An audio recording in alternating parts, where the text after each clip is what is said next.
南投的民间国小积极推动母语的教学，开课教囡仔讲台湾话、客家话、甲原住民话。就算一个学生嘛会来开班哦，就是为着要互囡仔学会晓讲家己的母语。用闽南语来念课文，或者是用原住民语、客语来唱歌，这是即马教育部积极推动的母语教学。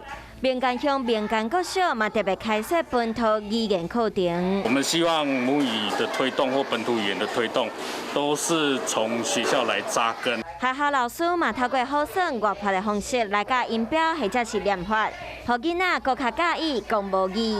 虽然我伫厝拢有咧讲台语，不过伫学校老师教阮迄音标阁有发音的标准，这是伫厝学袂到的。互阮学这台语会当个增加一个语言，会当了解家己的语言真赞。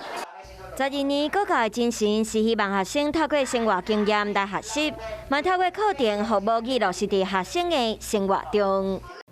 我是吴依璇，想要跟我一起看新闻吗？现在就打开华视的 YouTube 频道，按下订阅，还要开启小铃铛哦。